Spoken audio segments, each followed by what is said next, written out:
அம்மா மக்கள் முன்னேற்றக் கழகம் இடம்பெறும் கூட்டணிதான் இந்த தேர்தலில் வெற்றி பெறும் என்று அமமுக பொதுச் செயலாளர் டிடிவி தினகரன் தெரிவித்துள்ளார்.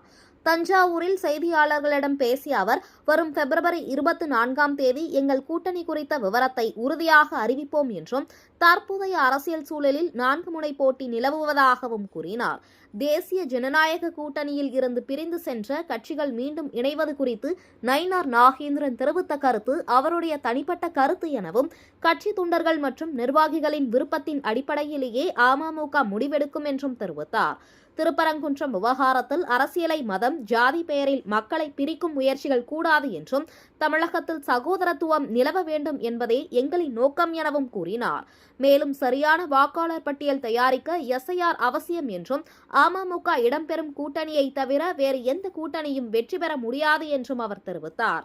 4 முனை போட்டி வருகின்ற பொழுது அம்மா மக்கள் முன்னேற்ற கழகத்தின் நிலைப்பாடு உறுதியாக இந்த தேர்தலில் வெற்றியை தீர்மானிக்கும் என்று நான் உறுதியாக நம்புகிறேன். நாங்கள் இடம்பெற போகின்ற கூட்டணி தான் உறுதியாக வெற்றியடையும்.